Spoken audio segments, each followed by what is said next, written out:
one decision that could change the entire balance of power in the Middle East. At 2:47 in the morning, Kuwait time, something moving at 4 times the speed of sound crossed an international border. No warning, no declaration, no ultimatum, just a launch command, a coordinate, and then fire. Camp Arifjan, one of the most fortified American military installations on the planet, had just been struck, and most of the world was still asleep when it happened. But this is what makes this moment different from almost every other crisis you have ever watched unfold on a screen. This was not just an attack on a military base. This was a calculated strike on the invisible architecture that holds American power together in the most volatile region on Earth. And the people who planned it may have been preparing for this moment for more than a decade. So before you think you already understand what just happened, let me show you what you're actually looking at.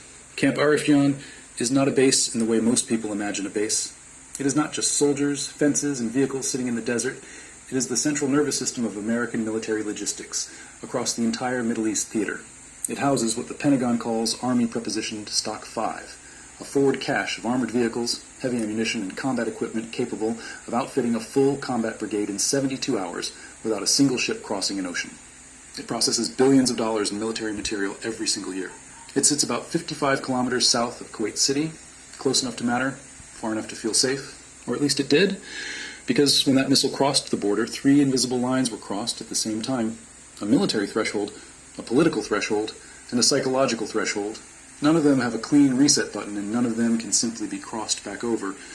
But the real question everyone is asking is this: how did Iran hit one of the most defended military installations in the world?